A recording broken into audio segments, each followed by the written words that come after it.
रश्मि, जरा देखना दाल में तड़का लगा या नहीं। और सुन, बाबूजी के लिए रोटियां एकदम नरम सेकना, उनके दांतों में दर्द है। अरे हाँ, रजत के लिए भिंडी कुरकुरी बनाई है ना। शीला देवी की फरमाइशों की लिस्ट सुबह 6 बजे से शुरू होती और रात के 11 बजे तक चलती रहती। रश्मि घर की बड़ी बहू, पिछले 5 सालों से इस घर की रसोई की धुरी बनी हुई थी। उसका पति रजत एक बैंक में काम करता था और ससुर जी महेश एक रिटायर्ड प्रिंसिपल थे। घर में रश्मि की देवरानी सिया भी थी, जिसकी शादी को अभी 1 साल ही हुआ था। और सिया एक फैशन डिज़ाइनर थी और अपनी क्रिएटिव फील्ड का हवाला देकर अक्सर घर के कामों से किनारा कर लेती थी। आज रविवार था, घर में सबके लिए कुछ न कुछ विशेष बन रहा था। रश्मि सुबह से पसीने में तरबतर रसोई में लगी थी। कभी बाबूजी के लिए लौकी का सूप, तो कभी रजत के लिए छोले भटूरे। दोपहर के खाने का समय हुआ। डाइनिंग टेबल पर सब बैठ गए। शीला देवी ने बड़े प्यार से सिया की थाली में एक एक्स्ट्रा भटूरा रखते हुए कहा, ले बेटा, तू तो दिन भर लैपटॉप पर काम करके थक जाती है, अच्छे से खा ले। रश्मि सबको परोस रही थी। जब सबकी थालियां सज गई तो वह वापस रसोई में गई ताकि अपने लिए खाना निकाल सके। उसने कढ़ाई देखी, छोले लगभग खत्म थे, बस तरी बची थी। भटूरे का आटा भी खत्म हो चुका था। उसने एक गहरी सांस ली। ये उसके लिए कोई नई बात नहीं थी। वो रोज ही बचे कुछ से अपना पेट भर लेती थी। उसने 2 रात की बासी रोटियां निकाली, उन्हें तवे पर सेका और उसी तरी के साथ खाने बैठ गई कि तभी शीला देवी रसोई में पानी लेने आई। उन्होंने रश्मि की थाली देखी, लेकिन बोली कुछ नहीं, बस इतना ही कहा, रश्मि, खाना खाकर जरा सिया के कपड़े प्रेस कर देना, उसे शाम को किसी पार्टी में जाना है। रश्मि ने चुपचाप सिर हिला दिया।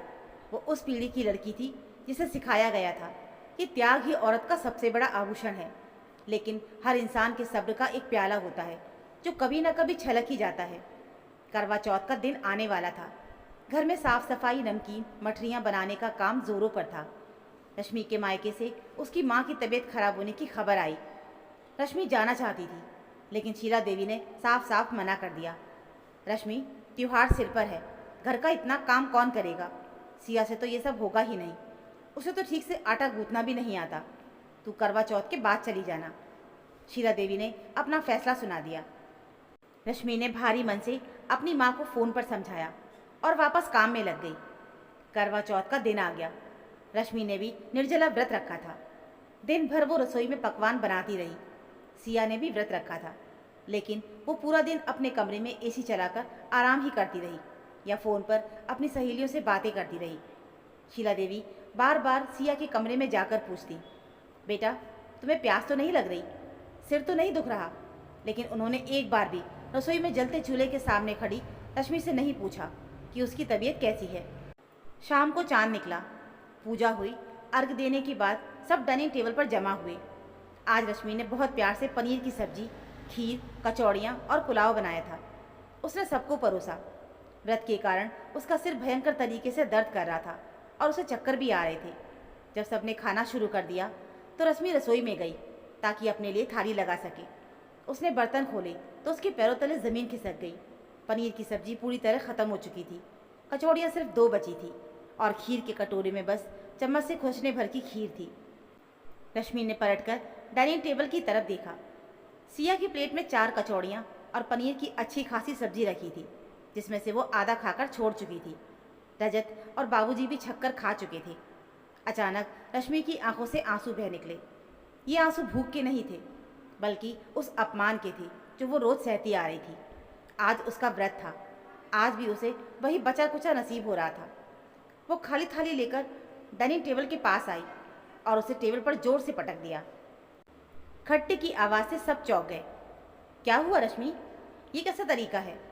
शीला देवी ने त्योरियां चढ़ाते हुए पूछा। तरीका? माँ जी, तरीका तो मैं आपसे पूछना चाहती हूँ। रश्मि की आवाज़ कांप रही थी, लेकिन उसमें एक अजीब सी दृढ़ता थी। मैंने भी आज व्रत रखा था। मैंने भी सुबह से एक बूंद पानी नहीं पिया था। मैं भी इस घर की बहू हूँ। फिर मेरी थाली रोज खाली क्यों रह जाती है? रजत ने रश्मि को टोकने की कोशिश की। रश्मि, तमाशा मत करो। खाना कम पड़ गया होगा, तुम कुछ और बना लो। क्यों बना लो कुछ और? रश्मि लगभग चीख पड़ी।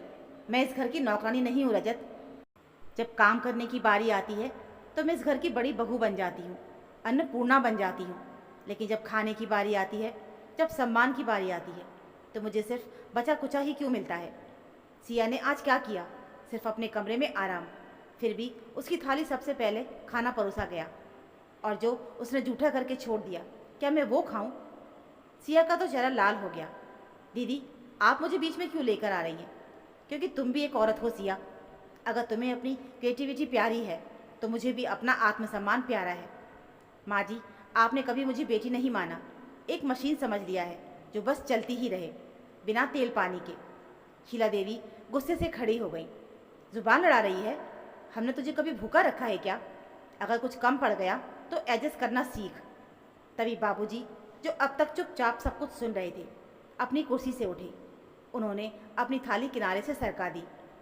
रश्मि सही कह रही है शीला। बाबूजी की आवाज़ में एक अजीब सा भारीपन था। हमने उसे भूखा नहीं रखा, लेकिन हमने उसे वो सम्मान भी नहीं दिया जो एक इंसान को मिलना चाहिए। हम रोज़ उसका बनाया हुआ खाते हैं, डकार लेते हैं और उठकर चले जाते हैं। क्या कभी किसी ने मुड़कर देखा कि उस बर्तन में उसके लिए कुछ बचा भी है या नहीं? शीला देवी और रजत दोनों चुप हो गए। बाबूजी सिया की तरफ मुड़े। बेटा, फैशन डिज़ाइनर होना अच्छी बात है, लेकिन जिस घर का तुम खाना खाती हो, उस घर की रसोई की जिम्मेदारी भी आधी तुम्हारी है। कल से रसोई का काम रश्मि और तुम दोनों मिलकर करोगी। तो दोस्तों, ये थी हमारी आज की कहानी। आशा करती हूँ आपको ये कहानी ज़रूर पसंद आई होगी। इस कहानी को लेकर आपकी क्या राय है, हमें कमेंट में ज़रूर बताना। कहानी अच्छी लगी हो तो प्लीज़ वीडियो को लाइक और चैनल को सब्सक्राइब ज़रूर कर लीजिएगा। मिलते हैं फिर एक और ऐसी नई कहानी के साथ। तब तक के लिए धन्यवाद।